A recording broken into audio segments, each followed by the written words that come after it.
Start करूया determinant. Determinant काय असतं? डिटर्मिनंट तुम्ही म्हणाल की 2 लाईन असतात सर ना, त्याच्यात नंबर्स असतात. हो ना, हे काय असते? अरेच असतो आहे ना नंबरचा. तर डिटर्मिनंट काय असतं? अरे ऑफ नंबर आहे ना, नंबरचा अरे. अरे हा वर्ड तुम्ही समजला की नाही समजला मला माहिती नाही. तुम्हाला अरेचा अर्थ माहिती आहे का काय होतो? अरे म्हणजे आता तुम्ही एखादी माळ आहे, तर त्याच्यात सगळे सारखे मोती असतात आहे ना, मोत्यांची माळ आपण करतो. अरे म्हणजे काय असतो की बरेचसे नंबर्स त्यात असतात. म्हणजे त्या 2 व्हर्टिकल लाईनच्या मधात नंबर आपण प्लेस करत असतो, त्याला अरे म्हणतात. तर अरे ऑफ नंबर. आता आणि हे डिटर्मिनंट मॅट्रायसेस हे सॉल्व करण्याचं गरज का पडली? आपण 10वीत शिकलो होतो linear equation in 2 variable. Linear equation in 2 variable मध्ये आपण काय करायचो की ते सॉल्व करायचो. हे लिनियर इक्वेशन 2 व्हेरिएबल आहे, दिसलं? a1x प्लस b1y म्हणजेच हे कशा टाईपचं आहे हे तुमच्या लक्षात आलं असेल. असं आपण इथे a1 b1 c1 हे नंबर्स आहेत बेटा, तर आपण असंही लिहू शकतो की 2x plus 3y is equal to 7 आणि 5x minus 2y is equal to 3. आणि हे आपण सॉल्व करायचो. हे आपण सॉल्व करत होतो आठवत असेल तर. ते लिनियर इक्वेशन सॉल्व करणे 2 व्हेरिएबलचं फार सिम्पल आहे, पण 3 व्हेरिएबल असलं की फार डिफिकल्ट जातं. 3 व्हेरिएबलसाठी 3 इक्वेशन्स लागतात. ही गोष्ट खरी आहे की 3 व्हेरिएबलसाठी 3 इक्वेशन्स लागतात. 4 व्हेरिएबल असेल तर मग तर सर विचारूच नका, सॉल्वच नाही होणार, फार डिफिकल्ट. तर हे जे लिनियर इक्वेशन्स असतात ते सॉल्व करण्यासाठी आपण काय केलं की म्हणजे त्यांनी डिटर्मिनंट आणि मॅट्रायसेस इन्व्हेंट केलं. त्याच्यासाठी तुम्हाला त्याचं एक सोपं, म्हणजे आता मी जास्त तुम्हाला डिटेलमध्ये घेऊन नाही जात, पण एक सोपी गोष्ट सांगतोय तुम्हाला की मॅट्रायसेस आणि डिटर्मिनंटचं सगळ्यात चांगलं ॲप्लिकेशन हे आहे की आता मी नागपूरला राहतो. तर नागपूरला राहता, कुठे राहता सर? बरं हिंगणा साईडला राहतो. बरं हिंगणा साईडला कुठे राहता सर? कृष्ण विहार सोसायटीत राहतो. आता कृष्ण विहार सोसायटी जर आमची बघितली तर 250 ते 300 तिथे डुप्लेक्स आहेत. 250 ते 300 डुप्लेक्स आहेत. मग त्यात प्रत्येक डुप्लेक्समध्ये जाऊन तुम्ही विचाराल का इथे प्रसन्न देशपांडे राहतात का, इथे प्रसन्न देशपांडे राहतात का? नाही, डिफिकल्ट आहे. म्हणून आपण काय केलं, आम्ही म्हणजे बिल्डरनी काय केलं की ते जे सोसायटी आमची कृष्णविहार सोसायटी, ह्याच्यात त्यांनी रो आणि कॉलम केले. काय केलं? रो आणि कॉलम केले.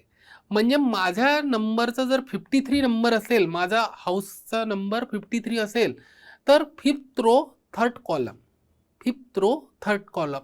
इझिली कळून राहिलं ना. मी जर म्हटलं काय आहे सर, मी म्हणेल बंगलो नंबर, आता तिथे बंगलो म्हणतात म्हणून बंगलो नंबर 53, तर तुम्ही लगेच म्हणाल अच्छा 5th रो. तुम्ही पहिल्या रो मध्ये घुसणारच नाही, 1st row 2nd row 3rd row मध्ये घुसणारच नाही, तुम्ही डायरेक्ट 5th रो मध्ये घुसाल.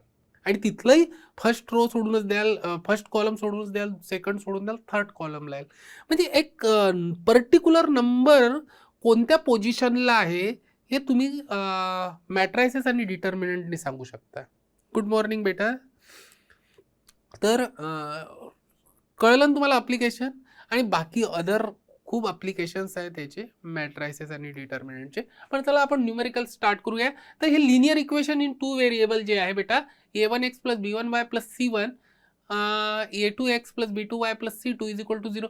तर हे सॉल्व करायसाठी आपण डिटर्मिनंट यूज करतो. Value of x and y in determinant form. एक्सची व्हॅल्यू बघा कशी काढल्या जाते. आता आपलं काय होतं बघा, मी तुम्हाला सांगतो आणि लक्षात कसं ठेवायचं. एक्सची व्हॅल्यू आणि वायची व्हॅल्यू बघून घ्या, ठीक आहे. मी तुम्हाला समजावून सांगतो कसं करतात. तर जर समजा हे काय a1x plus b1y plus c1 is equal to 0 हा एक इक्वेशन होता, आणि a2x plus b2y plus c2 is equal to 0 हा दुसरा सेकंड इक्वेशन होता. तर तुम्हाला जर एक्सची व्हॅल्यू काढायची आहे, तर याला सोडून द्या, याला सोडून द्या, आणि ह्याचे जे कॉन्स्टंट आहे b1 b2 c1 c2, b1 b2 c1 c2, म्हणजे b1 c1 b2 c2, b1 c1 b2 c2 हा डिटर्मिनंट न्यूमरेटर मध्ये येईल. आणि एक्स आणि वायचे जे कोइफिशियंट आहेत त्याचा डिटर्मिनंट डिनॉमिनेटरला येईल. म्हणजे A1 A2 B1 B2. ठीक आहे. न्यूमरेटरमध्ये काय येईल लक्षात कसं ठेवायचं, कारण की हे लक्षात ठेवणं फार डिफिकल्ट जातं. हे जर म्हटलं तुम्हाला की लक्षात ठेवा तर तुम्ही म्हणाल सर कन्फ्युजन होईल, B1 C2 plus B2 C1 upon A1 B1 B2 minus A2 B1. फार डिफिकल्ट, फार डिफिकल्ट. आणि वायच्याही साठी मग वेगळंच आहे ना. तर इतकं लक्षात कसं ठेवणार सर. तर सोपी आयडिया काय आहे, सोपी आयडिया काय आहे, एक्सची जर व्हॅल्यू पाहायची असेल तर एक्सचे न्यूमरेटरसाठी एक्स वाले जे कोइफिशियंट आहे ते गायब करायचे आणि बाकीचे लिहून टाकायचे. तर आपण हे गायब केले B1 B2 म्हणजे B1 C1 B2 C2 B1 C1 B2 C2 आणि डिनॉमिनेटरला एक्स आणि वायचे A1 A2 B1 B2. बरं मग वाय साठी कशी असेल सर. वाय साठी बेटा लक्षात ठेवा आपण तिथे 10वीत सॉल्व्ह करताना मायनस वाय वगैरे लिहित होतो आहे ना. का बरं मायनस वाय, कारण की तुम्ही मग तिथे A1 A2 C1 C2 न्यूमरेटरमध्ये लिहायचे आणि मायनस वाय लिहायचे. ठीक आहे, मायनस वाय लिहायचे. नाहीतर मग C1 C2 पहिले लिहा आणि मग A1 A2 लिहा, तर मायनस वाय लिहायची गरज नाही आहे. आणि डिनॉमिनेटरमध्ये तर A1 B1 A2 B2च राहील. बघून घ्या इथे काय वाय साठी C1 A1 C1 A1 C2 A2. ठीक आहे, वायचं B1 B2 गायब केलं. ठीक आहे, हे थोडं केअरफुल करायचं. ठीक आहे, लर्न होऊन जातं. लक्षात कसं ठेवायचं हे तुम्ही ठरवा. ठीक आहे, मी तर तुम्हाला हिंट दिली आहे, पण तुम्ही तुमची एक मेथड काढू शकता लक्षात ठेवायची. बरं, पण इतकंही सोपं नसतं हे. आपण 2:2 डिटर्मिनंट कसा सॉल्व्ह करतो, प्लस आधी घ्यायचं प्लस मग घ्यायचं मायनस. ठीक आहे, आणि असं क्रॉसमध्ये B1 C2 मायनस काय होईल C1 किंवा B2 C1 B2 C1. ठीक आहे, हेही माहिती आहे तुम्हाला, इतकंही काही तुम्हाला सरांनी शिकवलंच आहे. 3:3 डिटर्मिनंट हा 3:3 डिटर्मिनंट कसा सॉल्व्ह करतो. आपल्याला महत्वाचं आहे की थोडे डिफिकल्ट न्यूमेरिकल्स करायचे याच्यावरचे. प्लस मायनस प्लस अशा प्रकारे आपण ओपन करतो. प्लस आणि हा घेतो त्याच्यासाठी B2 C2 upon B2 C2 B3 C3. ठीक आहे, मायनस इथे मायनस B1 आणि मग हा रो आणि हा कॉलम सोडून देतो A2 C2 A3 C3. मग C1 घेतो प्लस C1 आणि मग हा रो आणि हा कॉलम सोडून देतो A2 B2 A3 B3. ठीक आहे, अशा प्रकारे आपण याला सॉल्व्ह करतो. मायनर्स आणि कोफॅक्टरच्या याच्यात माहिती आहे का, स्टुडंट फार गफलत करतात की मायनर्स आणि कोफॅक्टर तर समजून जाते त्यांना की तो रो आणि तो कॉलम सोडून द्यायचा. मी जर विचारलं की सांगा मायनर काय आहे A11, अच्छा, किंवा M11 सोयी आहे, मायनरला आपण M म्हणू. ठीक आहे, तर किंवा ए म्हणू, जनरली त्याला एनी रिप्रेझेंट करतात कॅपिटल एनी. तर A11 अच्छा मायनर विचारून राहिले सर 1 पोझिशनचा, तर तो रो फर्स्ट रो आणि फर्स्ट कॉलम सोडून देऊ, बाकीचे जे एलिमेंट्स आहे त्याचा डिटर्मिनंटची व्हॅल्यू काढू, तो होईल आपला मायनर. बरोबर आहे. आणि को फॅक्टरमध्ये काय असतं, त्याला -1 टू दी पॉवर, जो तुम्ही 1 म्हटला तर तो त्याचा पॉवर 1+1 करावं लागतं. म्हणजे minor of element is define as minor. आता लक्षात घेऊन घ्यायची definition. Minor of an element is define as minor determinant obtain by deleting a particular row or column in which that element lies. म्हणजे आपण काय करतो, जर याचा मायनर काढायचा असेल तर हा आणि हा डिलीट करतो आणि हे डिटर्मिनंट लिहितो. हा डिटर्मिनंट म्हणजे होऊन जाईल आपला मायनर. हा जो आहे ना, हा डिटर्मिनंट होऊन जाईल. म्हणजे पर्टिक्युलर याचा जर मायनर काढायचा आहे, इथे दिलंच आहे, पुढच्या याच्यात दिलंच आहे, मी तुम्हाला दाखवूनच देतो. A12 चा मायनर काढायचा आहे तर हा रो आणि हा कॉलम एलिमिनेट केला, A21 लिहिलं, A23 लिहिलं, A31 लिहिलं, A33 लिहिलं, हा झाला आपला मायनर. सिंपल, फार सिंपल. ठीक आहे, हा मायनर झाला. को फॅक्टर काय असतं, I J. -1 to the power i plus J असते याच्यात. ठीक आहे.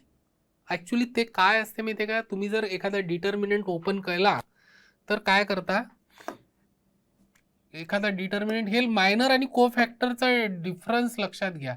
डिटर्मिनंट जर तुमचा असा आहे A11 A12 A13 A21 A22 A23 A31 A32 थोडं खाली आहे, ठीक आहे, A33.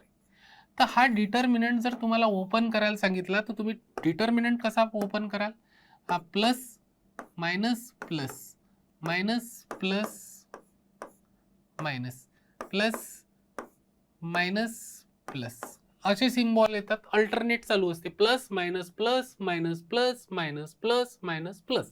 बरं, आता तुम्ही डिटर्मिनंट या डायरेक्शननी ओपन केला तर प्लस मायनस प्लस येईल, या डायरेक्शननी केला विथ रिस्पेक्ट टू कॉलम 1 तर प्लस मायनस प्लस येईल, कॉलम 2 नी केला तर मायनस प्लस मायनस येईल. अच्छा, तर हे जे लिहिले ना तुम्ही आता, तर हेच को फॅक्टर्स असतात. म्हणजे याच्यासाठी जर तुम्ही को फॅक्टर काढायत असले तर हे तर एलिमेंट येईल पण त्याला निगेटिव्ह येईल, आणि तो निगेटिव्ह कसा आला तर -1 to the power 1 plus 2 1 plus 2 1 plus 2 1 plus 2. इथे 2 प्लस 3 निगेटिव्ह, म्हणजे ऑड असला -1 चा पॉवर तर निगेटिव्ह येतं आणि इव्हन असलं तर पॉझिटिव्ह येतं. इथे 1 प्लस 1 2 इव्हन आहे तर प्लस आलं, 1 प्लस 2 निगेटिव्ह आहे तर म्हणजे ऑड आहे तर निगेटिव्ह आलं, even positive, odd negative, even positive, odd negative, even positive, odd negative आणि इव्हन पॉझिटिव्ह. ठीक, असं सिम्पल असते लॉजिक. ठीक आहे. को फॅक्टरला साईन असते, को फॅक्टरला साईन असते आणि मायनरला साईन नसते, एवढं लक्षात ठेवायचं. ठीक आहे, चला नेक्स्ट बघू. एक्झाम्पल. एक्झाम्पल काय आहे याच्यात, ठीक आहे, C12 जर को फॅक्टर काढायचा असेल तुम्हाला 1 2 चा को फॅक्टर, तर आपण -1 टू दी पॉवर 1 प्लस 2 केलं म्हणून तो ऑड आला, म्हणून हा निगेटिव्ह दिसून राहिला, आणि बाकी तर मायनर. म्हणजे को फॅक्टर आणि मायनरचं रिलेशन काय असते, C12 is equal to M12 राहतो, पण -1 टू दी पॉवर 1 प्लस 2 कुठे कुठे इक्वल होऊन जातात. म्हणजे जिथे इथे याचा को फॅक्टर आणि मायनर सेम आहे, जिथे पॉझिटिव्ह असते, इथे पॉझिटिव्ह आहे इथे पॉझिटिव्ह आहे, तर को फॅक्टर आणि मायनरची व्हॅल्यू सेम असते, आणि जिथे ऑड असते तिथे को फॅक्टर आणि मायनर मध्ये म्हणजे निगेटिव्ह असतात एक दुसऱ्याचे. ठीक आहे. मायनर कधीही पॉझिटिव्ह असतो असं आहे का, नाही, असं काही नाही. मायनरची व्हॅल्यू पॉझिटिव्हच येईल अशी काही गॅरंटी नाही आहे, निगेटिव्ह येऊ शकते, याच्यावर आहे डिपेंड. ठीक आहे. पण मायनर जर तुम्ही एखाद्या ऑडवाल्या टर्मचं करून राहिले किंवा निगेटिव्हवाल्या टर्मचं करून राहिले तर को फॅक्टर पॉझिटिव्ह येईल. क्लिअर. चला पुढे बघू. Value of determinant in terms of minor and को फॅक्टर. डिटर्मिनंट, आता मायनरला समजलं तुम्हाला, मायनरला साईन नसते, म्हणजे साईन नसते म्हणजे तो पॉझिटिव्ह निगेटिव्ह असू शकतो मायनर स्वतः, पण आपण त्या डिटर्मिनंटच्या ह्याच्यात जे प्लस मायनस प्लस लिहित असतो तो यूज नाही होत, तो को फॅक्टर सोबत होत असतो. तर त्याच्यामुळे डिटर्मिनंट जर आपल्याला एक्सपांड करायचं असेल तर व्हॅल्यू काढायची असेल तर मायनरच्या वेळेस A11 into minor 11 minus A12 हे एलिमेंट आहे फर्स्ट रोचे, A11 A12 आणि A13 हे फर्स्ट रोचे एलिमेंट्स आहे. तर इथे निगेटिव्ह लिहावं लागेल कारण की मायनर काही साईन घेऊन येत नसतो, पण को फॅक्टर लिहिताना आपल्याला C11 आणि हा पॉझिटिव्ह लिहावं लागेल. बघून घ्या, को फॅक्टरमध्ये कन्फ्युजन होतं पण काही जास्त कन्फ्युजन करायचं नाही. को फॅक्टर काय असतं, तो ऑलरेडी त्या डिटर्मिनंटच्या एलिमेंटचा पॉझिटिव्ह निगेटिव्ह सोबत घेऊन आलेला असतो आणि मायनर घेऊन नाही आलेला राहत, म्हणून तर आपण अशा प्रकारे लिहितो. ठीक आहे. आणि को फॅक्टर च्या फॉर्ममध्ये असं लिहितो. ठीक आहे. A determinant note, a determinant of order 3 will have 9 minors, each minor will be a minor of order 2. ठीक आहे, ऑर्डर 2 राहील, कारण की आपण तो रो आणि तो कॉलम एलिमिनेट करतो आणि बाकीचे आलेले एलिमेंट्स किती राहतात? 4, म्हणून ऑर्डर 2. आणि जर डिटर्मिनंटची ऑर्डर 4 असेल तर 16 मायनर्स होईल, जेवढे एलिमेंट असेल तेवढे मायनर्स होतात. आणि each minor will be minor of order 3. बरोबर, एक रो आणि एक रो कॉलम आपण एलिमिनेट केला तर 9 एलिमेंट राहतील, आहे ना. ठीक आहे. We have expand a determinant in 6 ways for 3/3 determinant, आहे ना. ठीक आहे, याची व्हॅल्यू काढू आता. चला, थोडं सोपं आहे पण पुढचे थोडे डिफिकल्ट करू आपण. पटापट न्यूमेरिकल करू. न्यूमेरिकल करायला आपल्याला वेळ नाही लागत. या डिटर्मिनंटची व्हॅल्यू विचारली आहे 2. आपण काय करतो, याचं क्रॉस मल्टिप्लिकेशन आहे ना, याचं. ठीक आहे, तर ते येईल बेटा -1 आणि -10. याची व्हॅल्यू जर पॉझिटिव्ह येत असेल तर -10 आणि याची निगेटिव्ह आली असती तर +10 केलं असतं. -3 इंटू -1 इंटू -2 2 आणि 0 इंटू 2 0 +0. ऍक्च्युली लिहायची गरज नाही आहे, पण लिहून राहिलो आपण. 0 इंटू समथिंग 0च असतं. -10 आणि यांचं क्रॉस मल्टिप्लिकेशन होईल 1 म्हणजे 0 -0. ठीक आहे, तर याची व्हॅल्यू होऊन राहिली आहे -11 -22. -11 आहे ना, -22 आणि हे झालं -6 आणि ते तर झालं 0, तर हे झालं -28. याचा आन्सर -28. बघून घ्या.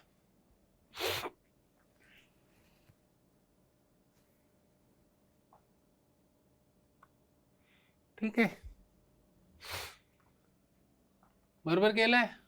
-1 10 हे बरोबर आहे. 3 आणि -2 हा करेक्ट.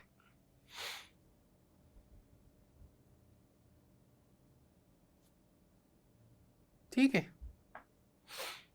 नेक्स्ट.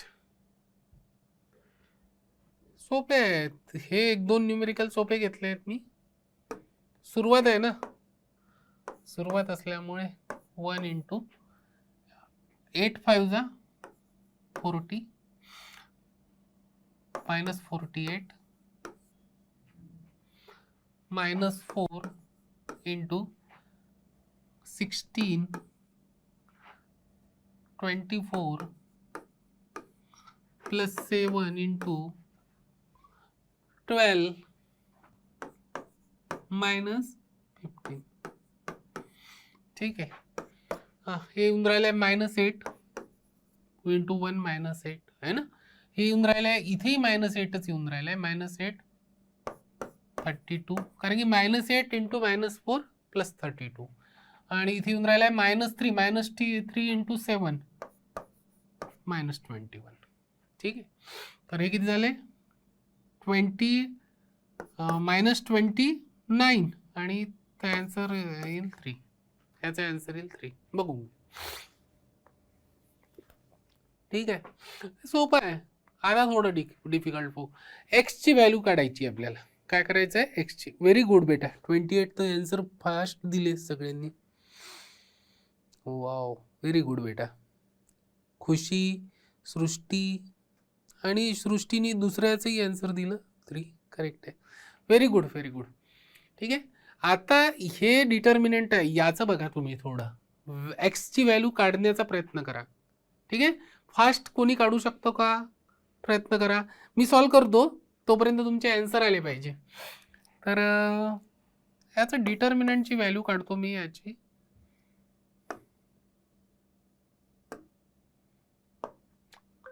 डिटर्मिनंटची व्हॅल्यू येईल x इंटू -6 -4 आणि मायनस मायनस प्लस होते, हे लक्षात ठेवा. आता इथे मायनस एनिथिंग आहे ना, जेही असेल त्याचं मायनस, तर मायनस मायनस 6 होईल तर प्लस 6 होऊन जाईल. हे थोडी केअर घ्यायची हा, नाही तर तिथे -6 लिहाल तर चुकेल. 4x आणि -0 -0. ठीक आहे, हे लक्षातच यायला पाहिजे की ज्यावेळेस करतो तर हे सोडून द्यायचं आहे म्हणून. आता 1चं बघू, +1, तर हा आणि हा तो सोडूनच दिलाय, हेच लक्षात आलं माझ्या. 2x -0, कारण की 0 आहे, 0 × -3 0. अच्छा, हे होऊन राहिलं -10x. 6 आणि 4 -10, हे झालं 24x आणि हे झालं 2x. बरं, आणि इक्वल टू 0 दिलाच आहे ना आपल्याला, ऑलरेडी 0 दिला आहे. 0, हां, हे किती होऊन राहिले? 26 आणि 26 - 10 16x इज इक्वल टू 0. आला का कोणाचा आन्सर?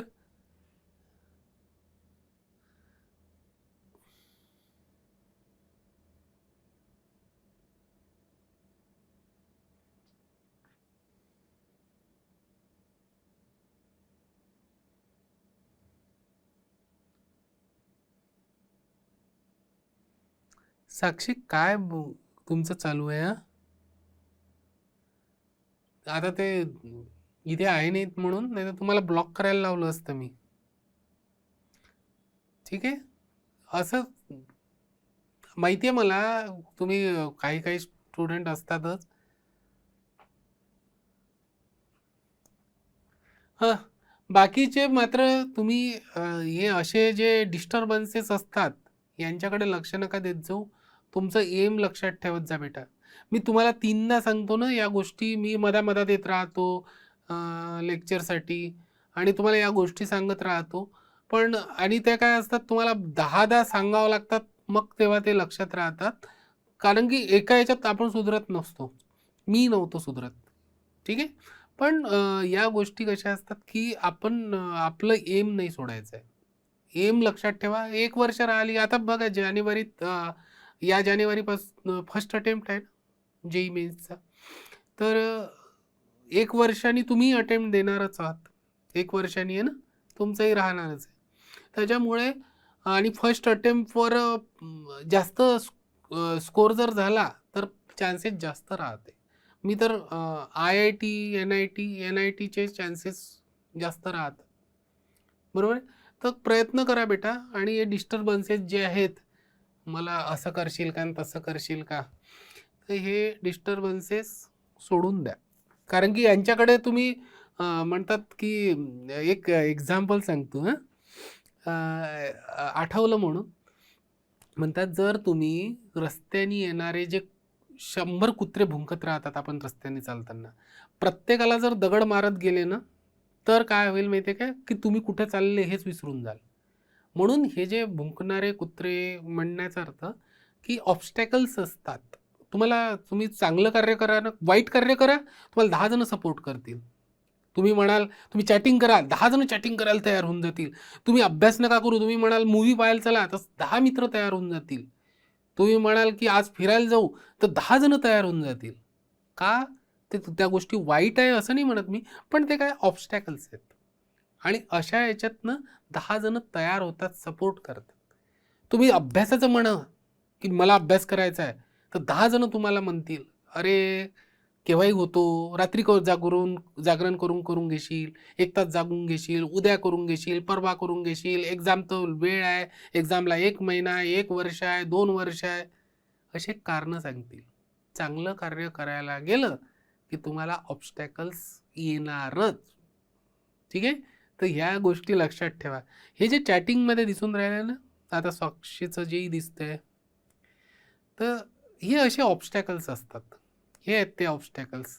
म्हणजे तुम्ही चॅटिंगमध्ये जर आता ॲन्सर लिहायला गेलं तर नजर पडेल तुमची त्यांच्या चॅटवर आणि तुमचं डिस्टर्ब व्हाल तुम्ही त्या गोष्टी वाचून. कारण की मी डिस्टर्ब झालो. शिकवताना मी जर डिस्टर्ब होऊ शकतो, तर तुम्ही तर तुमचं एज तर मी तर आता मॅच्युअर्ड आहे. तरी पण मी डिस्टर्ब झालो. तुम्ही तर मॅच्युअर्ड नाही आहे. म्हणजे मॅच्युअर्ड नाही आहे याचा अर्थ, मॅच्युरिटी आली आहे पण अजून यायची आहे बेटा. कारण की जसं जसं आपण जगाचे एक्सपिरियन्स घेत राहतो तसं तसं मॅच्युअर्ड होत जातो. माणूस शिकतच असतो. आजही मी पूर्ण मॅच्युअर्ड आहे असं म्हणणार नाही ना.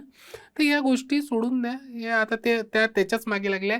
आता इथे ते व्हिडिओ एडिटर असतात, त्यांनी जर असते त्यांना सांगितलं असतं त्यांच्या हातात आहे ब्लॉक करणे. कारण की इथे मी आता नाही करू शकत, त्यांना लगेच ब्लॉक केलं असतं. ठीक आहे, असू द्या. तर 16x इज इक्वल टू 0 आलं तर एक्सची व्हॅल्यू आली 0. एक्सची व्हॅल्यू आली 0. माहिती आहे मला अजित, तुमची काही चुकी नाही आहे, हेही लक्षात येतं माझ्या. तुम्ही टेन्शन घेऊ नका अजित, मला माहिती आहे तुमची काही चुकी नाही आहे, ते दुसरे डिस्टर्बन्सेस असतात ते.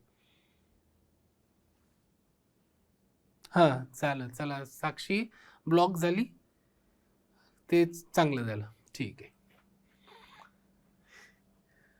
चला बघा. आता ह्या जे न्यूमेरिकल आहे, आता एक्स इज इक्वल टू 0 सृष्टीने सांगितलं. व्हेरी गुड सृष्टी, आणि थँक्स महाज्योती ऑफिशियल की त्यांनी ब्लॉक केलं. ठीक आहे,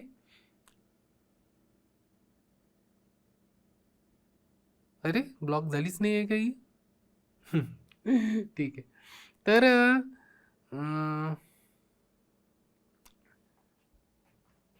k+3, आता आपल्याला k ची व्हॅल्यू काढायची आहे. Find k. k ची जी व्हॅल्यू काढायची आहे ना बेटा, तर बस आपण एक्सपांड करून द्यायचं, नाव विचार नाही करायचा. विचार न करता एक्सपांड केलं k+3, आणि हा एक ब्रॅकेट आणि इंटू याला ब्रॅकेट द्यायचं, नाही तर 3नीच मल्टिप्लाय कराल तुम्ही. हा -6 + 3 आणि -6 + 3. आता बघा इथे जर तुम्ही k+3 असंच लिहिलं असतं तर 3नीच मल्टिप्लाय केलं असतं. हे केअर घ्यायची आहे. -1 × 9 आणि +k आणि -2 × -9 आणि हे झालं +2k, तर हे -2k झालं, इज इक्वल टू 0. ठीक आहे, इज इक्वल टू 0. बरं, तर बस एक्सपांड करायचं, आता काहीच नाही आहे. पण हे न्यूमेरिकल दिसते तसं सोपं नाही आहे, हे लक्षात ठेवाल. काय होतं की तुम्ही कधी कधी आता तुम्हाला वाटतं हे न्यूमेरिकल फार सोपं आहे. आता तुम्ही एक्स इज इक्वल टू 0 काढले होते, तर हे न्यूमेरिकल जर तुम्ही करण्याचा प्रयत्न केला तर तुम्हाला डिफिकल्टी येईल. करून बघा, तुम्ही हे ट्राय करा माझ्यासोबत. या न्यूमेरिकलला ट्राय करा एकदा बेटा. k+3, बरं याची व्हॅल्यू तर काढून टाका सर. बरं, k+3 याची व्हॅल्यू येऊन राहिली आहे -3 आणि हे येऊन राहिलं आहे -9 -k. ते हे सोपं असल्यामुळे पटकन एक्सपांड करून टाकले मी, मल्टिप्लाय करून टाकले. याला करायला वेळ लागेल कारण की केनी मल्टिप्लाय करावं लागेल ना 3नी करावं लागेल, म्हणून याची व्हॅल्यू काढून घेतली. बरं, हे झालं -2 × -9 तर +18 झालं, आणि -2 तर हे +4k झालं, is equal to 0.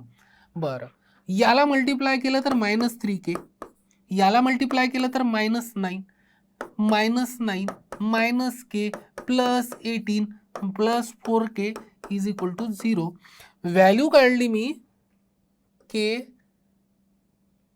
3k -3k. k तर गायब होऊन राहिलाय सर, हे बघा k तर गायब होऊन राहिलाय आणि हेही गायब होऊन राहिलंय. -9 +18 is equal to 0.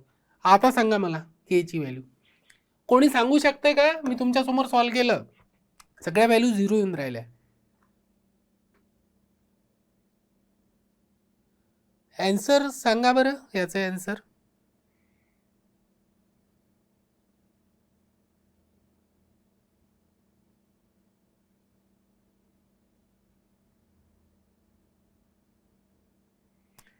Zero. सृष्टीचं answer आलं 0. विहांशीचं ॲन्सर आलं -7. नाही, -7 नाही येणार बेटा.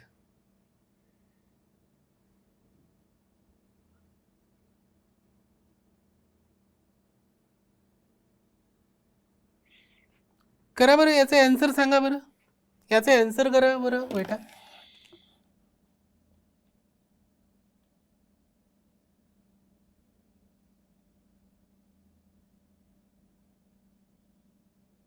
Zero zero. ज्योतीचा आन्सर आहे झिरो, सिद्धार्थचा आन्सर आहे झिरो, अजितचा आन्सर आहे झिरो.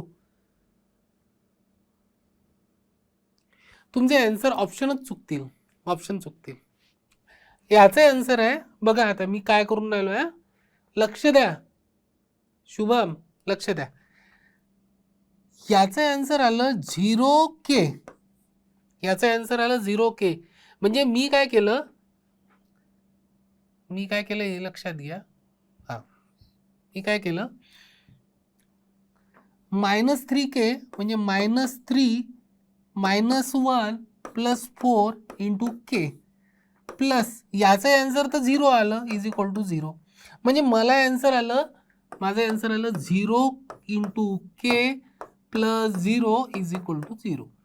माझं आन्सर काय आलं 0 × K. म्हणून तर ते 0 × K 0 करून टाकलं होतं मी. 0 × K + 0 = 0. आता बघा, आता तुम्हाला हे इक्वेशन बघतं काय केलं मी, हे इक्वेशन थोडं असं लिहिलं. या चेंजमुळे बघा काय कळून राहिलं आपल्याला, की आता तुम्ही K ची व्हॅल्यू जर मी म्हटलं 1 आहे, चालेल का? हो चालेल सर. 0 × 1 0. 2 असली तर चालेल सर, 0 × 2 0. 3 असली तर, -1 असली तर, -2 असली तर, 1.1 असली तर, √3 असली तर काही चालते सर. याचा अर्थ K belongs to R. K ची व्हॅल्यू काय आहे R. K ची व्हॅल्यू काय आहे R. Any real number. K belongs to any real number. कोणताही रियल नंबर तुम्ही पुट करा चालते, कॉम्प्लेक्स नाही हा, रियल नंबर. मग रियल नंबर तर तुमचा इररॅशनल नंबर आणि रॅशनल नंबरचं कॉम्बिनेशन रियल नंबर होत असते. ठीक आहे, इररॅशनल पण चालतो, तुम्ही कोणताही नंबर घेऊ शकता. कळलं का? ठीक आहे. तर K belongs to R. K ची व्हॅल्यू काय येईल, ऑल रियल नंबर. K ची व्हॅल्यू काय येईल बेटा, ऑल रियल नंबर. K ची व्हॅल्यू काहीही असू शकते. ठीक आहे सृष्टी, कळलं. सिद्धार्थ, K = 0 नाही आहे बेटा, K = एनी रियल नंबर. ठीक आहे, कळलं का तुम्हाला? सृष्टीला कळलं, बाकी कोणाला आणखी प्रॉब्लेम आहे का, समजलं का? चला नेक्स्ट न्यूमेरिकल बघू. Properties of determinant. प्रॉपर्टी, हा शुभमलाही कळलं, व्हेरी गुड. खुशी, ज्योती, व्हेरी गुड बेटा, सगळ्यांना कळलं. तर आता बघा, या प्रॉपर्टीज फार महत्वाच्या असतात डिटर्मिनंटसाठी. या प्रॉपर्टीजमुळे की नाही आपलं काम सोपं होऊन राहिलं आहे. काम सोपं होते म्हणजे काय, तुम्ही ऑब्झर्वेशननी सुद्धा डिटर्मिनंटच्या, काही डिटर्मिनंटच्या व्हॅल्यू काढू शकता ज्या डिटर्मिनंटच्या व्हॅल्यू 0 आहेत, है ना सर? ऑब्झर्वेशननी, हो ऑब्झर्वेशननी. बरं, असे न्यूमेरिकल्स करून दाखवाल का? हो, तशा टाईपचे न्यूमेरिकल्स पण आपण करूया. ठीक आहे, तर बघा प्रॉपर्टीज काय आहे या सगळ्यात महत्वाच्या. P1 प्रॉपर्टी काय आहे, P1 म्हणजे property 1. The value of determinant remains same if row and column are interchange. Row आणि कॉलम जर तुम्ही इंटरचेंज केलं, त्यालाच आपण, आता तुम्ही मॅट्रायसेस आणि डिटर्मिनंट दोन्ही चॅप्टर शिकले आहात, तर तुम्हाला ट्रान्सपोज माहिती आहे. ट्रान्सपोज म्हणजे काय, रोला कॉलम करणे आणि कॉलमला रो करणे, याला म्हणतात ट्रान्सपोज ऑफ मॅट्रिक्स किंवा ट्रान्सपोज ऑफ डिटर्मिनंट. आणि या दोन्हीच्या व्हॅल्यू काय असतात, सेम असतात. म्हणजे A11, A12, A13, A21, A22, A23, A31, A32, A33 असा डिटर्मिनंट आहे. त्याचा ट्रान्सपोज घेतला आपण, म्हणजे असं पकडायचं आणि याला इथे करायचं. तर A11, A21, A21 तिथे जाईल, A31 तिकडे जाईल. मग हा जो आहे हे सेकंड रो होईल, म्हणजे हा फर्स्ट रो, आणि फर्स्ट कॉलम फर्स्ट रो होईल, सेकंड कॉलम सेकंड रो होईल, थर्ड कॉलम थर्ड रो होईल. तर अशा याच्यात डिटर्मिनंटची व्हॅल्यू चेंज होत नाही. ठीक आहे, डिटर्मिनंट रिमेन्स सेम. या महत्वाचे आहे ना. तर remain same if row and columns are interchange केले तर. पण तुम्ही 3 रो आहेत, 3 कॉलम आहेत आणि तुम्ही 2 रोला हात लावला की रो चेंज केल्या. रो जर चेंज केल्या, if any 2 rows or 2 columns be interchange, the value of the determinant is change in sign only. डिटर्मिनंटची व्हॅल्यू चेंज नाही होत, फक्त त्याचा साइन चेंज होते. याचा अर्थ काय? जर समजा मी 2 रो चेंज केल्या, इंटरचेंज केल्या आणि माझी पहिले डिटर्मिनंटची व्हॅल्यू 45 येत होती. माझी पहिले डिटर्मिनंटची व्हॅल्यू 45 येत होती आणि मी 2 रो चेंज केल्या, तर माझं आन्सर येईल -45. माझा आन्सर येईल -45. फक्त साइन चेंज होतो, डिटर्मिनंटची व्हॅल्यू चेंज नाही होत. ठीक आहे. तर डिटर्मिनंटची व्हॅल्यू जर 45 असेल तर -45 येईल. काय केलं मी चेंज? फक्त A1 A2 A3 B1 B2 B3 C1 C2 C3 होतं. तर A1 B1 C1 हा A2 B2 C2च्या जागेवर आणला आणि A2 B2 C2 A1 B1 C1 च्या जागेवर आणला. तर एवढ्यामुळे काय झालं की डिटर्मिनंटची व्हॅल्यू काय झाली? निगेटिव्ह. अगेन मी जर हे चेंज केलं तर अजून निगेटिव्ह येईल. म्हणजेच A1 B1 C1 याच्या जागेवर आणलं आणि A3 B3 C3 वरती नेलं तर माझी व्हॅल्यू प्लस येईल. मग कारण की निगेटिव्ह आणि रूलनुसार तो आणखी निगेटिव्ह येईल. तर निगेटिव्ह इंटू निगेटिव्ह पॉझिटिव्ह. ठीक आहे. तर अशा प्रकारे याचं ही प्रॉपर्टी असते P2 प्रॉपर्टी. लक्षात ठेवा. P3 प्रॉपर्टी काय असते? इफ डिटर्मिनंट, आपण प्रॉपर्टी तर समजून घेतो, सोपं वाटते, पण नंतर त्या डिफिकल्ट होतात ज्यावेळेस अप्लाय करायचं असते.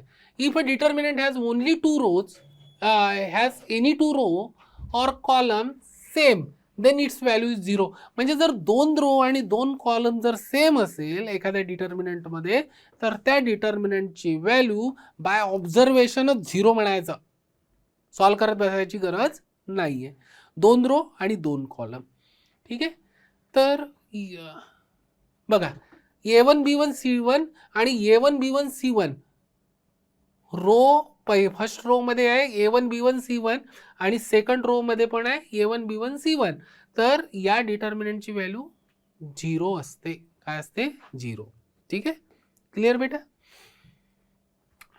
If all element of property 4, if all element of any row or column be multiplied by same number, then determinant is multiplied by that number. Determinant आणि मॅट्रायसेस मध्ये हा सगळ्यात मोठा फरक असतो. एखाद्या मॅट्रायसेसला तुम्ही एखाद्या नंबरनी मल्टिप्लाय केलं तर तो मॅट्रायसेसच्या प्रत्येक एलिमेंटला मल्टिप्लाय करतो. काय करतो? तो नंबर मॅट्रिक्स मधल्या प्रत्येक एलिमेंटला मल्टिप्लाय करतो. पण डिटर्मिनंटमध्ये तसं नसते. डिटर्मिनंटमध्ये तुम्ही एखाद्या नंबरने जर मल्टिप्लाय केलं डिटर्मिनंटला, तर याचा अर्थ असतो की तुम्ही एक तर एखाद्या रोला मल्टिप्लाय केलं, नाहीतर एखाद्या कॉलमला मल्टिप्लाय केलं. ऑर म्हटलंय हा, एक तर एखाद्या रोला मल्टिप्लाय करा, म्हणजे फर्स्ट रो, सेकंड रो किंवा थर्ड रो, कोणतेही एक आहे त्याला. ठीक आहे. आणि नाहीतर एखाद्या कॉलमला मल्टिप्लाय करा. ठीक आहे. तर एखाद्या रोला किंवा एखाद्या कॉलमलाच मल्टिप्लाय होतं. मी याला केनी मल्टिप्लाय केलं तर बघा सेकंड रोला मल्टिप्लाय केलं आहे केनी, प्रत्येक एलिमेंटला नाही केलं, हे लक्षात ठेवा. ठीक आहे. मॅट्रायसेस मध्ये तसं नसते. हा, P4 झालं. P5, if each element of any row or column can be expressed as a sum of 2 terms, then determinant can be expressed as a sum of 2 determinants. हे कसं असतं? A1 plus X, B1 plus Y आणि C1 plus Z आणि A2 B2 C2 A3 B3 C3. तर तुम्ही याला split करू शकता. ते कसं करू शकता? पहिले A1 B1 C1 घ्यायचा आणि बाकीचे तर सगळे एलिमेंट सेमच आहे. हे आणि हे इकडेही सेम आहे, इकडेही सेम आहे. आणि मग X घ्यायचं, Y घ्यायचं आणि Z घ्यायचं. हे कसं आहे सर? पॉसिबल आहे का? हो, बिलकुल पॉसिबल आहे. तुम्ही हा इंटू धिस करणार आहे. पहिला एलिमेंट काय येणार आहे तुमच्या ब्रॅकेटमध्ये? मी एका याच्यावरूनच समजून सांगतो. तुमचं काय येणार आहे? A1 plus X into B2 C3 plus B3 minus B3 C2 असं येणार आहे ना. आणि इकडे गेल्यावर याच्यासाठी काय येणार आहे बघा, A1 हाच bracket B2 C3 minus B3 C1 C2 B3 C2 आणि इकडे येईल plus x into B2 C3 minus B3 C2. ठीक आहे, हा तर कॉमन निघाला, तर याचं आणि याचं ॲडिशन होईल, A1 प्लस एक्स होऊन, म्हणजे सेमच येऊन राहिलं आहे ना, तेच याच्यासाठी येईल तेच याच्यासाठी येईल. डिटर्मिनंटची व्हॅल्यू सेम येते. तुम्ही एखाद्या रोतल्या एलिमेंटला तुम्ही स्प्लिट केलं तर सेपरेटली लिहू शकता. ठीक आहे, बघून घ्या. ही प्रॉपर्टी फार महत्वाची आहे. बरं एक्झाम्पल बघू आता. हे एक्झाम्पल थोडं आहे डिफिकल्ट. बघा, या एक्झाम्पलच्या आधी मी तुम्हाला काही गोष्टी शिकवतो, त्या लक्षात घ्या. हे एक्झाम्पल करण्याच्या आधी मी तुम्हाला जे सांगतो ते लक्षात ठेवा. R is equal to 1 to n. Summation बद्दल काही माहिती करून घेऊ आपण. R is equal to 1 to n आणि याच्यात जर 1 असेल तर याचं आन्सर येते n. जर R असेल, R is equal to 1 to n, याचा अर्थ काय आहे माहिती का, n टाइम्स तुमचे 1 1 1 1 ऍड करून राहिले, तर n टाइम्स जर 1 1 असेल तर त्याचा आन्सर येईल n. इथे काय R म्हणजे हे काय 1 + 2 + 3 म्हणजे R इज इक्वल टू 1 + 2 + 3 + 4 असं जर तुम्ही ॲडिशन करत गेले तर त्याचा फॉर्म्युला असतो आपला, आठवतंय तुम्हाला हा फॉर्म्युला, n+1 अपॉन, याचा आन्सर येते n+1/2. ठीक आहे, मी फॉर्म्युले लिहून राहिलो, तुम्ही नोट डाऊन करून टाका. हे थर्ड फॉर्म्युला असतो summation of R from R is equal to 1 to n R square. R square 1 चा स्क्वेअर, 2 चा स्क्वेअर, 3 चा स्क्वेअर, 4 चा स्क्वेअर, 5 चा स्क्वेअर. तर याचं आन्सर काय येते माहिती आहे का तुम्हाला, n+1 2n+1 अपॉन 6. याचा आन्सर येते n+1 2n+1 अपॉन 6. फोर्थ, जर क्यूब असेल तर R is equal to 1 to n. जर समजा सर 1 चा क्यूब प्लस 2 चा क्यूब प्लस 3 चा क्यूब प्लस 5 चा क्यूब असं जर असेल तर त्याचा आन्सर येते n+1 अपॉन 2 चा स्क्वेअर. म्हणजे हेच लिहायचं आणि त्याचा स्क्वेअर करून टाकायचं. ठीक, ऑडचं असेल तर n स्क्वेअर येते. ऑड 1 चा स्क्वेअर प्लस 3 चा स्क्वेअर प्लस 5 चा स्क्वेअर असं जर असेल तर त्याचा n स्क्वेअर येते. ठीक आहे, हे एवढं पाठ पाहिजे बस. ठीक आहे, तर हे बघा, याचं एक्सपान्शन तुम्ही तसं करा, म्हणजे हे बघा काय म्हणून राहिलाय तो 1, म्हणजे हा डिटर्मिनंट तसा दिसायला खूप डिफिकल्ट दिसून राहिलाय, फार डिफिकल्ट दिसून राहिलाय सॉल्व करताना. पण dr चं summation find the value of summation of R is equal to 1 to n dr काय हा आहे dr. म्हणजे R जिथे जिथे आहे तिथेच व्हॅल्यू चेंज होईल, n मध्ये तर होणार नाही, कॉन्स्टंट मध्ये तर होणार नाही, काय ना. ते चेंज कुठे होत असते, फक्त R जिथे येतं. तर पहिला डिटर्मिनंट काय येऊन राहिला तुमचा d1 R is equal to 1, तर 1.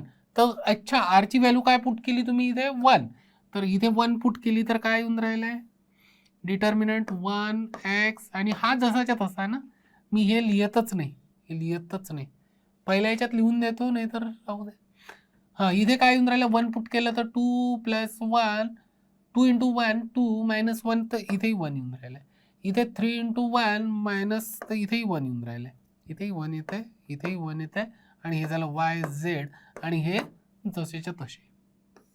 प्लस D2 जर केला, 2 पुट केलं तर इथेही 2 पुट करावं लागेल आपल्याला. तर 2 पुट केला, R ची व्हॅल्यू मी 2 पुट केली तर D2, तर D2 काय येईल, इथे 2,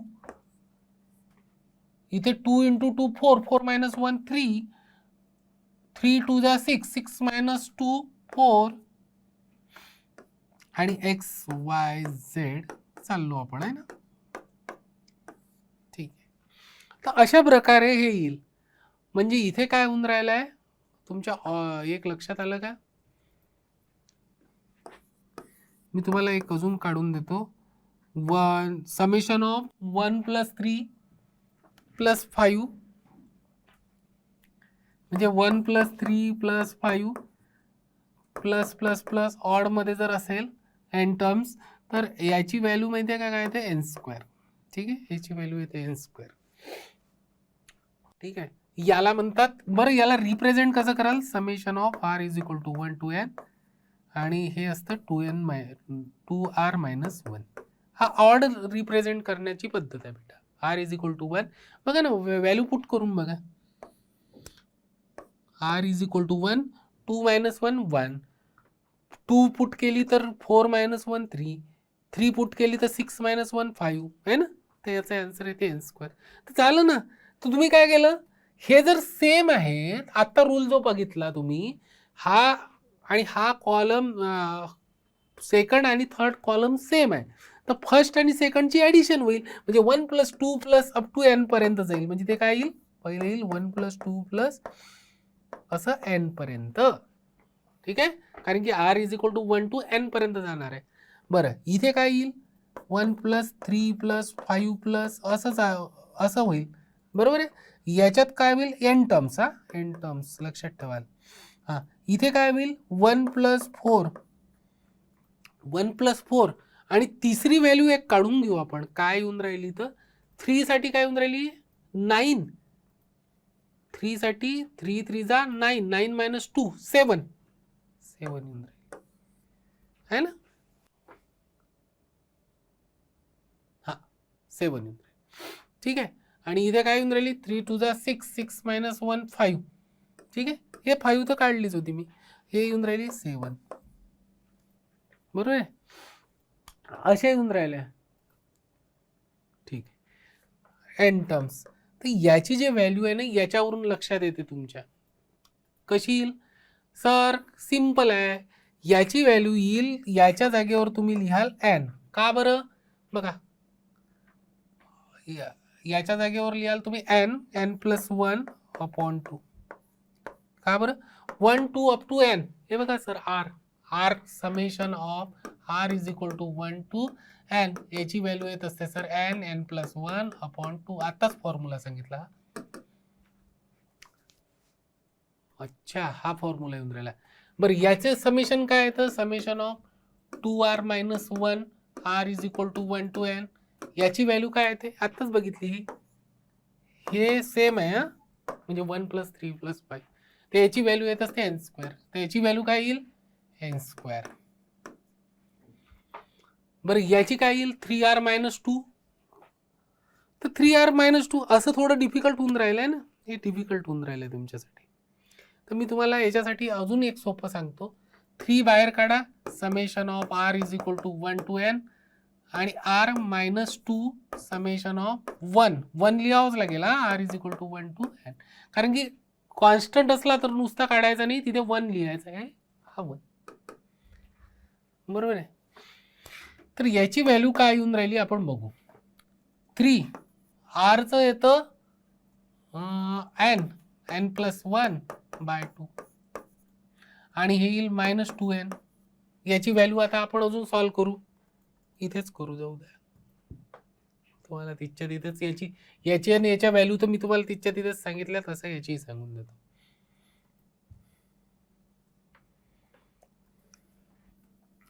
आहे थोडं डिफिकल्ट, कारण की हे फॉर्म्युले लक्षात राहिल्याशिवाय करू नाही शकत तुम्ही. हे काय किती येऊन राहिलंय? 3n² n² आणि n + 3n/2 -2n.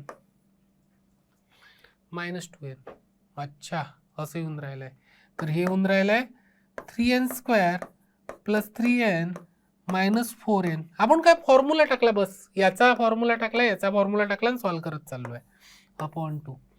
तर हे येऊन राहिले 3n² आणि -n येईल, फक्त -n, कारण की 3n - 4n -n. 3n² - n/2. ठीक आहे, /2. बरं, आता n जर कॉमन घेतला तर राहील 3n - 1/2. हेच येऊन राहिलंय.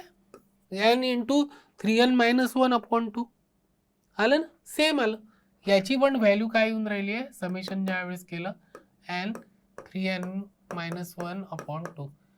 तर बाय ऑब्झर्वेशन, म्हणजे बाय ऑब्झर्वेशन नाही, आपण फॉर्म्युलेच घेतले, पण ज्यावेळेस रो आणि कॉलम, आता तुम्ही लक्षात घ्या, कॉलम 1 आणि कॉलम 3 दोन्ही काय सेम आहे. कॉलम 1 आणि कॉलम 3 दोन्ही सेम आहे. त्याचा आन्सर किती येईल बेटा, 0. दोन्ही मी सांगितलं होतं की कोणतेही 2 रो किंवा 2 कॉलम सेम असेल तर त्याची व्हॅल्यू येते 0. आणि ते कशाने काढले, आपण फॉर्म्युले यूज केले. काय केले, यूज फॉर्म्युले. ठीक आहे. जर तुम्हाला इतके सारे फॉर्म्युले नाही माहीत असेल तर हाच फॉर्म्युला जो आपण इथे वापरला तोच फॉर्म्युला इथे पण वापरू शकता, तरी तुमची व्हॅल्यू n² येईल. ठीक आहे. प्रूव्ह जर करून द्यायचं असेल तर तेही मी तुम्हाला प्रूव्ह करून देतो. ठीक आहे. काही नसतं फार डिफिकल्ट, हे जितकं दिसते ना तितकं नसते. एक जरी आपण तो 2-3 वरचे बेसिक फॉर्म्युले जरी लक्षात केले तरी होऊन जातं. याचं समेशन करायचं आहे, summation of 2r - 1 r is equal to 1 to n. तर तुम्ही याला लिहाल 2. जर त्याच्यासोबत मल्टिप्लायर असेल तर 2 बाहेर येतो, अदरवाईज हा 1 तर नुसता असेल कॉन्स्टंट तर मग लिहावाच लागतो. r is equal to 1 to n, कारण की सॉरी इथे r आहे, याचं येईल 2r r, आणि मायनस इथे मात्र 1 लिहावंच लागेल, ते ब्लँकने सोडतायत. r is equal to 1 to n. बरं, 2 r ची व्हॅल्यू काय असते, आताच बघितली तुम्ही, काय असते, n+1/2. आणि हे किती असते, nच असते, 1चं समेशन. हा 2 कॅन्सल, तर हे आलं n² + n - n. हा n प्लस मायनस कॅन्सल झाला, याची व्हॅल्यू आली n², आली n² याची व्हॅल्यू. ठीक आहे. तर अशा प्रकारे सॉल्व करावं लागतं. हे काय करतात, 2-4 कन्सेप्ट एक मिसळवतात, म्हणजे मिक्स करतात. त्याच्यामुळे काय होतं की डिफिकल्ट होऊन जातं. फॉर्म्युले लर्न करा हे, आणि याचा स्क्रीनशॉट घेऊन घ्या एकदा. याचा हवं तर स्क्रीनशॉट घेऊन टाका, म्हणजे तुमच्या लक्षात राहील.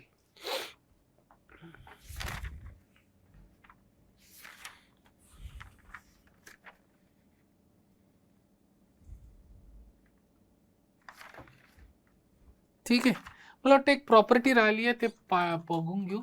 Property 6, the value of determinant is not change by adding to the element of any row or column the same multiples of the corresponding element of any other row or column.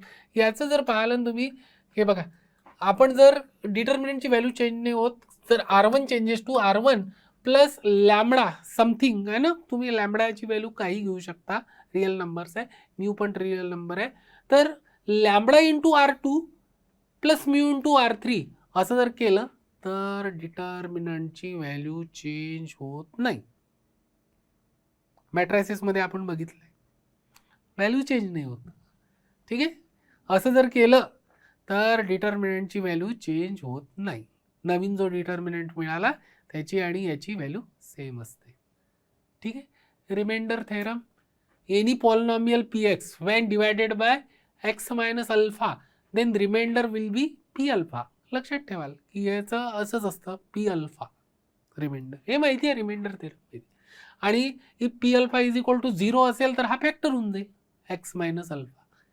x - alpha is a factor of px, है ना. 7 नंबरची property बघून घेऊ. If by putting x is equal to a the value of determinant vanishes then x - a is the factor of the determinant. बिलकुल, त्याची value जर vanish होऊन राहिली आहे म्हणजे 0 होऊन राहिली आहे तर तो फॅक्टर असेल. ठीक आहे. ठीक आहे. ह्याच्या create zeros, take common root, common out of rows and column.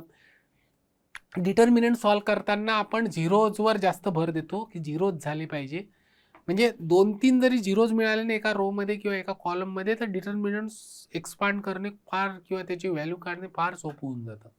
दुसरी गोष्ट, take common out of rows and column म्हणजे जास्त मोठ्या मोठ्या नंबरचं मल्टिप्लिकेशन करण्यापेक्षा कॉमन काढून घ्यायचा आणि switch over between variable to create identical row or column. आणि जर समजा आयडेंटिकल रो ऑर कॉलम मिळत असेल तर ते मिळवण्याचा प्रयत्न करायचा आहे ना. ठीक आहे, असं सॉल्व करायचं आहे. आता इथून आपण उद्याला स्टार्ट करूया हे न्यूमेरिकल पासून. आता पुढचे पूर्ण न्यूमेरिकल्सच आहे. उद्याला प्रेझेंट राहा. उद्याला आपण सगळे डिफिकल्ट न्यूमेरिकल्स पाहणार आहोत आणि संपवणार आहोत आणि फास्ट बघणार आहोत. थोडं आहे ना, थोडं स्पीड वाढवू याचं आहे ना. ठीक आहे, तर इथे थांबूया बेटा. चला, थँक्यू.